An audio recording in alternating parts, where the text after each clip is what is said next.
अस्सलाम वालेकुम दोस्तों, ये जो आप सामने मंज़र देख रहे हैं, ये जो जंग का मंज़र आपको देख रहे हैं, आप पेश किया जा रहा है, ये कोई आम साजिश नहीं है। ये पाकिस्तान के ख़िलाफ़ वो साजिश है पाकिस्तान में जो अंदरूनी तौर पर फैलाई जा रही है। ये है सिंधी और पश्तून की लड़ाई।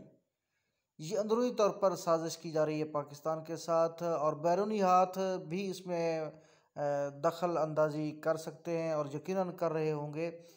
ये जो लड़ाई की जा रही है, ये जो ग्रुप बंदी, ये जो देखें ऊपर से बंदे गिर रहे हैं या कुछ छलांगे मार रहे हैं, और ये दो ग्रुपों पश्तून और सिंधियों के दरमियान लड़ाई है। ये जो नए फसादात पाकिस्तान में फूट पड़े हैं, ये कोई फ़िरका वाराना नहीं है, ये लिसानी और नस्ली तौर पर हैं, और पाकिस्तान को ये एक तबाही के दहाने पे लेके जा रहे हैं।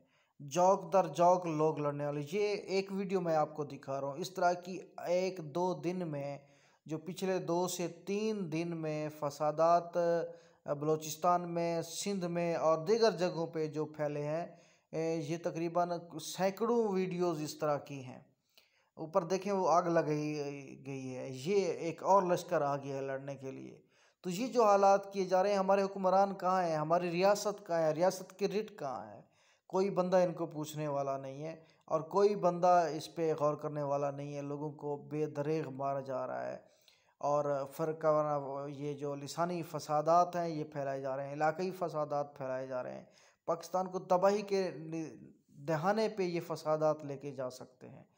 तो ये जो हमारे हुक्मरान हैं, जो बिल्कुल इसकी तरफ गौर नहीं कर रहे। कहीं तो सियालकोट में वो श्रीलंकन मैनेजर को मार दिया जाता है, कहीं किसी को हुर्मत रसूल पे, हुर्मत कुरान पे जो जमघटा उठता है वो किसी को कत्ल कर देता है, और कोई उसका जी सिंधी कौम हिक आवाज़ थी तो सिंध में पठान नामंजूर। उनखां पोइ कोटली में हिकिड़ो सिंध क़ौमी ॿार जी हड़ताल में को धमाको थियो तो मुंहिंजे सिकंदर भुट्टो भाउ खे मुख्य नॉमिनेट कयो वियो क़त्ल जे हू महसूस कयो तो हुननि पंहिंजो कमु शुरू कयो आहे, ऐं मूंखे अञा वधीक साईं GMC जे फिक्र सां गॾिजी पंहिंजे शफ़ी मुफ़्ती जी क़यादत में